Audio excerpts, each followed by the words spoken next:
राधे राधे दोस्तों, आज हम पढ़ेंगे कार्तिक मास का पहला अध्याय। तो चलिए शुरू करते हैं। पहला अध्याय।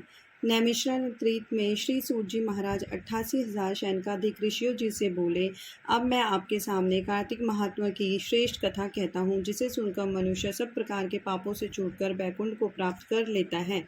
सूत जी ने कहा, श्री कृष्ण जी से आज्ञा लेकर नारद जी के चले जाने पर सत्यभामा प्रसन्न होकर श्री कृष्ण जी से बोली, हे नाथ, मेरा जीवन सफल हो गया है। मेरे माता पिता भी धन्य हैं, जो आपकी 16,000 रानियों में से अत्यधिक प्यारी हुई। मैंने वह कल्प वृक्ष आदि आपके साथ नारद जी को विधि पूर्वक दान में दे दिया, परंतु वही कल्प वृक्ष मेरे घर में सदा लहराया करता है, जिसकी बात को मृत्युलोक में कोई भी स्त्री नहीं जानती। हे स्वामी, अब मैं आपसे पूछना चाहती हूँ, सो विस्तार पूर्वक कहिएगा, जिसे सुनकर मैं अपने हित कार्य करूं, जिसके करने से कल्प पर्यंत भी आप मुझसे विमुख ना हो। श्री सूत जी कहने लगे। सत्यभामा के ऐसे वचनों को सुनकर श्री कृष्ण जी हंसते हुए सत्यभामा की बाँह पकड़कर कल्प वृक्ष के नीचे गए और बोले, हे प्रिय, 16,000 स्त्रियों में से मुझे तुम प्राणों के समान प्यारी हो। तुम्हारे लिए देवताओं और देवराज इंद्र से भी मैंने विरोध किया था। उस महा अद्भुत वार्ता को सुनो। सूत जी बोले, एक दिन श्री कृष्ण भगवान ने सत्यभामा के साथ गरुड़ पर सवार होकर इंद्रलोक में जाकर कल्प वृक्ष मांगा। तब इंद्र के ना देने पर गरुड़ का इंद्र से घोर युद्ध हुआ था। हे प्रिय, जब मैं तुम्हें हर चीज दे सकता हूँ, हर एक कार्य पूरा कर सकता हूँ, तो क्या तुम्हारे आश्चर्यजनक प्रश्न का उत्तर ना दूंगा?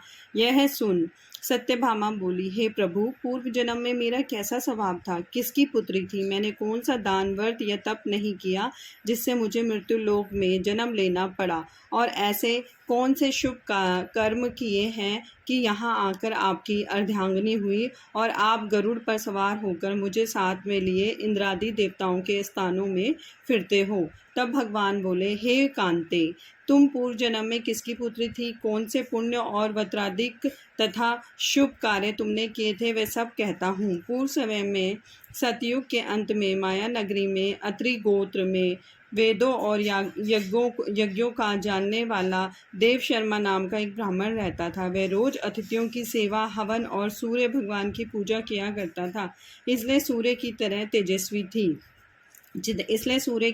तेजस्वी था। उस ब्राह्मण के बुढ़ापे में एक गुणवती नाम की कन्या हुई, जिसका विवाह उस पुत्रहीन ब्राह्मण ने अपने चंद्र नाम के शिष्य के साथ कर दिया और वे दोनों पिता पुत्र की तरह रहने लगे।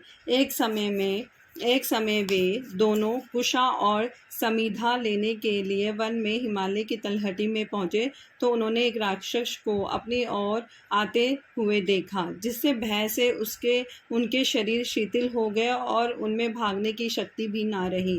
तब राक्षस ने दोनों को मार डाला। उनके धर्मात्मा होने के कारण मेरा शाश्वत उनके बैकुंठ में ले गए, क्योंकि उन्होंने आजीवन सूर्य की पूजा की थी, इसलिए मैं दोनों पर अति प्रसन्न हुआ। जब वे दोनों विमान पर चढ़े हुए सूर्य के समान तेजस्वी रूपवान, चंदन और माला धारण किए हुए बैकुंठ में आए, तब मेरे पास दिव्य भोगों के भोग भोगने लगे। यह था पहला अध्याय। राधे राधे।